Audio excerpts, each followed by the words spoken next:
Hey, welcome to Spirit Soul Sense, information for your soul. I am Shareece, and I'm here to talk about Love is Blind. I didn't watch the show, but I have thoughts because it's all over social media.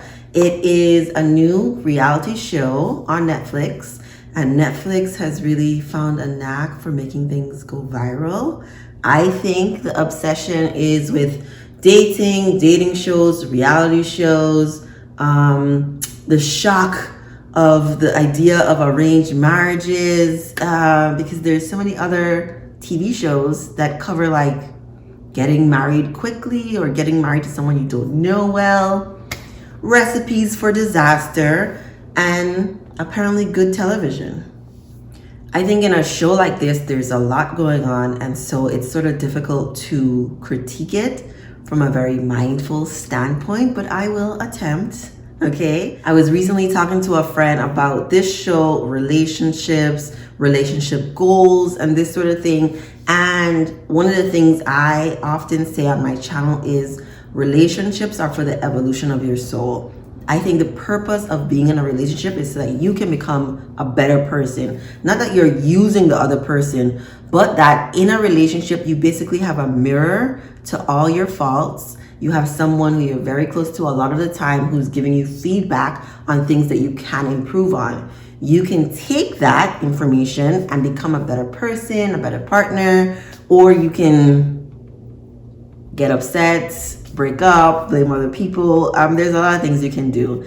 And most relationships end. Not just marriages. Marriages, like the divorce rate is like 50%. But in general, relationships are typically going to end. It's going to take a while before you get to a relationship that is long lasting. And that's going to differ for different people. The average is different. When you're in particular cultural or religious situations, the idea of marriage is for procreation, for wealth building.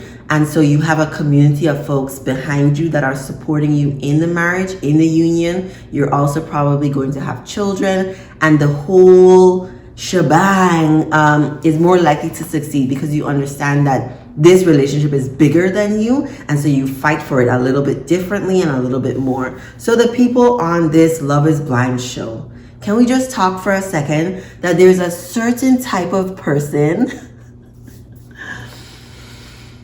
I'm like, I'm feeling really judgy. That's like what there is a certain type of person who gets on reality shows, and there's a certain type of person that gets on reality dating shows.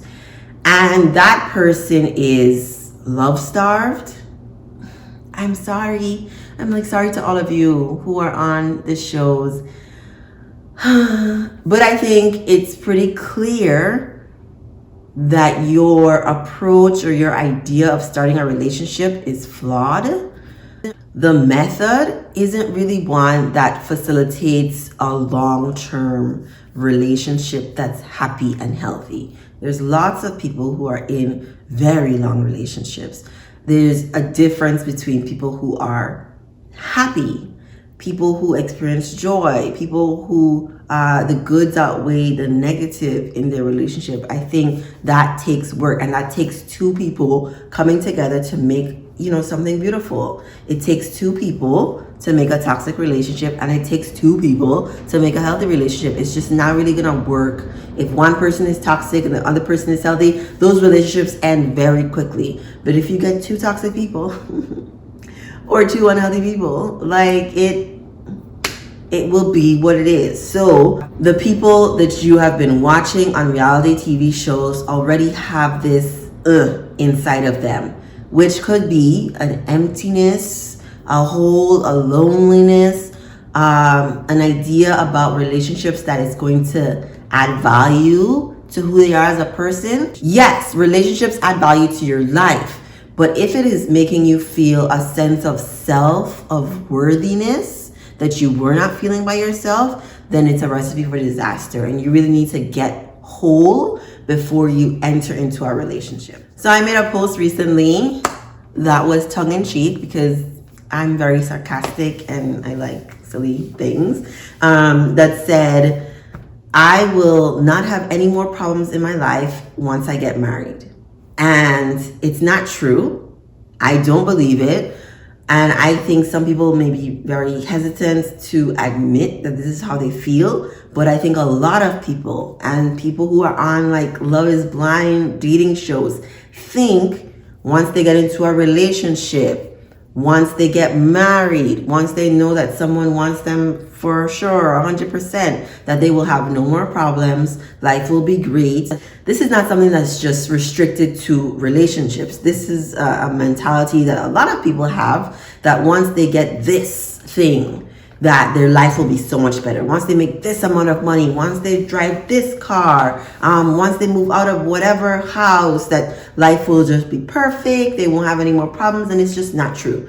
And once you get in a relationship that's long-term or a marriage, you will see for yourself, your problems have not disappeared. If anything, they may have amplified, because now you have a whole other person here that you have to bounce things off of, that you have to agree on. You know, Jordan Peterson says, find a partner that you can negotiate with, because a lot of marriage is about negotiation. You're going to want to like this person. You're going to want to be friends with this person. It's not just about, do they make you feel good sometimes? Like, that's not going to sustain the happiness and you know, in a relationship, it's just not. I'm not sorry to say, but it's not. And so if you think that if you just find someone who accepts you for you, that you're just going to be so happy and won't have any problems, if you have not done that work on yourself, no amount of reassurance from another person or support from another person is going to make you feel good.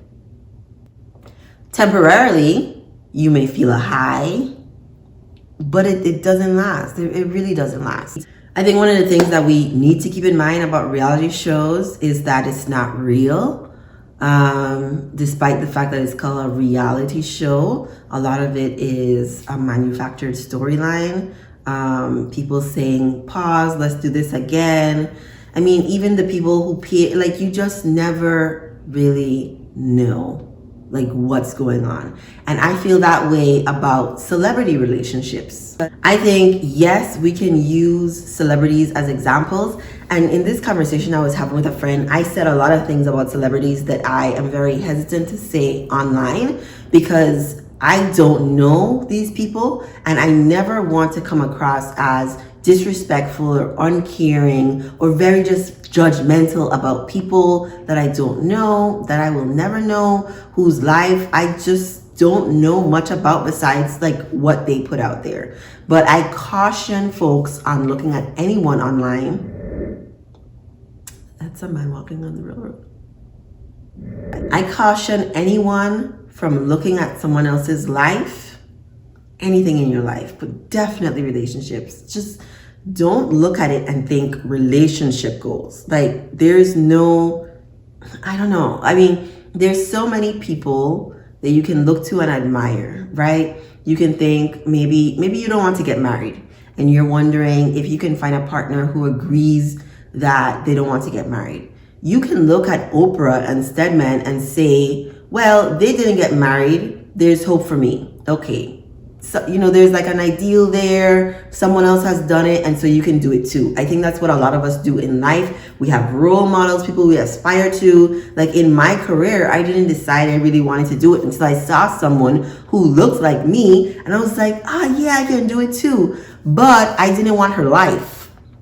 I didn't want her life. And so I want you to consider the same thing with the people that you're looking at. You know, they talk about Meghan Markle, and like, it's great that someone just regular can marry a pretty, like, it's great.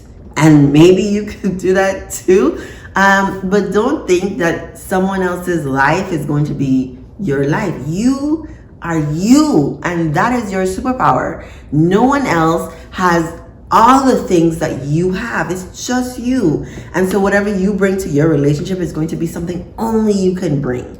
No one is going to be able to find someone just like you. They can find someone who likes the same things as you. They can find someone who's a better fit for them, but it's not going to be you. Like that's the special thing about you, and you're special like everyone else. Like, we're all special. We're an equal amount of special. Though if you ask Kanye West, I think he thinks he's definitely Jesus's favorite. But, and I love Kanye, I'm just joking. relationships, anything online, you are not in anyone's relationship. And so don't think that it's as bad as it looks. Don't think it's as good as it looks. Like, you don't really know. And you can think about in your own life. Like, I definitely know for me, I was in an abusive relationship. Did the posts I shared online talk about how he was calling me names? No. They were pictures of us together looking happy. That's what I did. But I also, in myself, I really do try to like do a balance on things. And so I try to be like really honest, even when I'm being private. So my life is not perfect. I'm improving as a person myself. And I hope that you think about the people on the other end as just being people who are human, who have flaws, who are trying to figure this out. And so, like, I'm not going to watch Love is Blind, but I definitely have a lot of empathy for people who want love, who want happiness, who are willing to risk it on something. What I want your takeaway to be in this video is that there is absolutely nothing wrong with wanting a relationship. I think you definitely need to think about what type of relationship you want, what type of partner you want, and what type of partner you want to be, so that when you do partner with someone, you are doing it from a place of love and not a place of emptiness.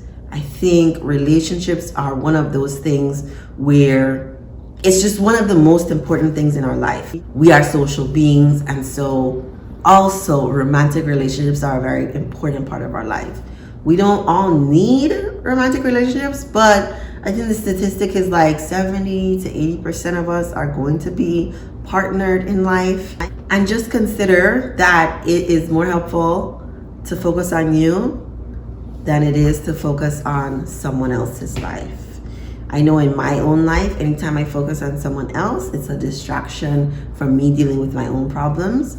And I do think reality TV is one of those things where people can lose themselves in another person's life. And I just invite you to focus a little bit more on you.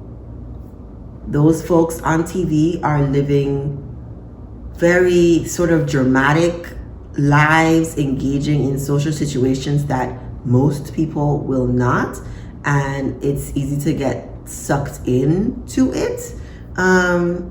But instead of just comparing and thinking your life is better because you're not partnering with someone who's lying to you or whatever, that there is something you can learn from that reality show, but there is even more that you can learn from your own life, from what's happening right now in your life. If you pause,